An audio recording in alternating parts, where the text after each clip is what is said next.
안녕하세요. 나이스뱅크입니다. 이번 주는 큰 소식이 있죠? 새 정부가 출범하는 주간입니다. 오늘은 새 정부가 출범하는 것과 동시에 금융 소식이 있어 알려드리려고 합니다.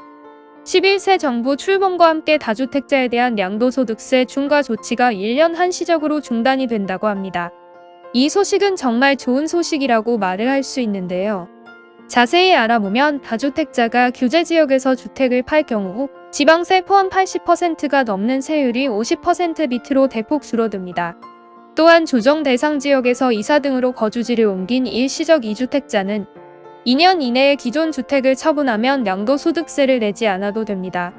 그리고 주택수와 관계없이 실제 주택 보유 거주 기간을 1주택자가 된 시점부터 계산하는 리셋 제도도 폐지된다고 합니다. 하나씩 자세히 알아보도록 하겠습니다. 이 표를 보시면 한눈에 알 수 있는데요. 다주택자 양도세 중과 1년간 최고 세율 82.5%에서 49.5%까지 내려갔습니다. 그동안 조정 대상 지역에서 주택을 양도하면 기본 세율 6에서 45%의 2주택은 20%포인트, 3주택 이상은 30%포인트 중과세율을 적용했으며 양도 차익의 최대 75%를 세금으로 내야 했습니다. 또한 주택을 3년 이상 보유했을 때 양도 차익의 최대 30%까지 공제하는 장기 보유 특별공제 배제 혜택도 받을 수 없었습니다. 문재인 정부는 부동산 시장 관리를 위해 다주택자에게 과도하게 높은 세금 부과한다는 지적까지 있을 정도로 시민들에겐 과도한 조건이었습니다. 윤 대통령은 이전 정부의 부동산 세제 정책이 조세 원칙에 위배된다고 비판을 했으며 그로 인해 새 정부의 시작과 동시에 이렇게 시작을 하는데요.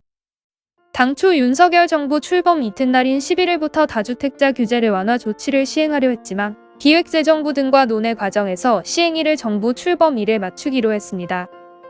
내년 5월 9일까지 보유기간 2년 이상인 조정 대상 지역 내 주택을 양도하면 중과세율 없이 기본 세율인 6에서 45%만 적용한다고 하며 또한 주택을 3년 이상 보유했다면 양도 차익이 최대 30%까지 장기 보유 특별공제도 받을 수 있습니다.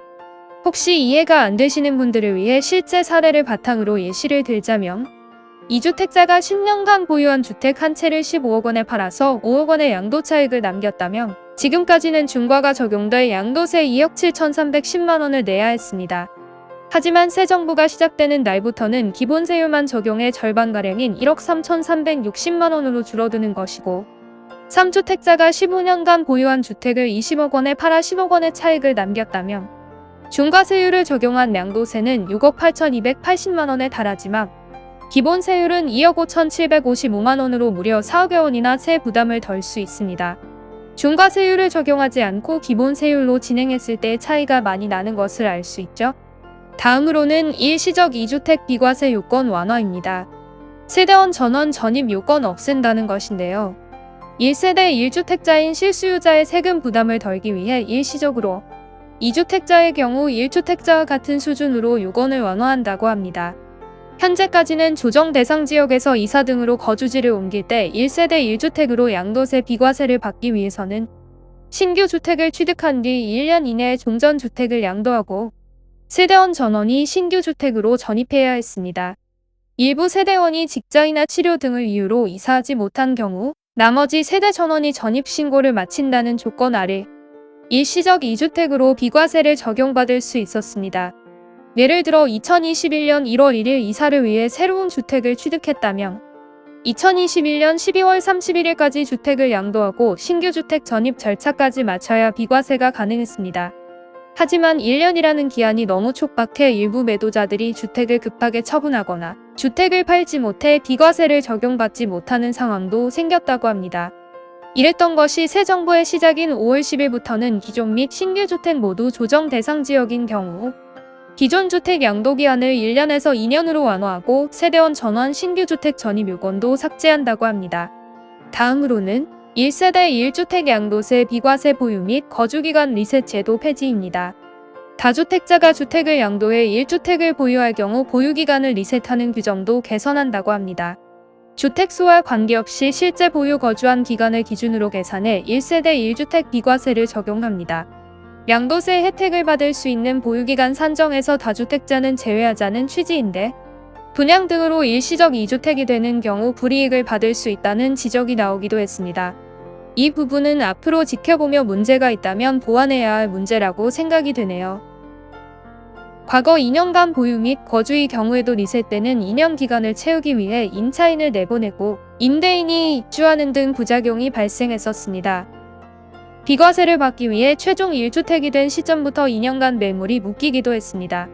새 정부는 실제 보유 및 거주 기간까지 인정하는 것으로 제도를 합리화하고 2년 보유 및 거주한 경우 1주택이 된 시점에 즉시 비과세 적용받고 매도가 가능할 것으로 기대했는데 이번 소득세법 시행령 개정안은 오늘부터 시행됩니다.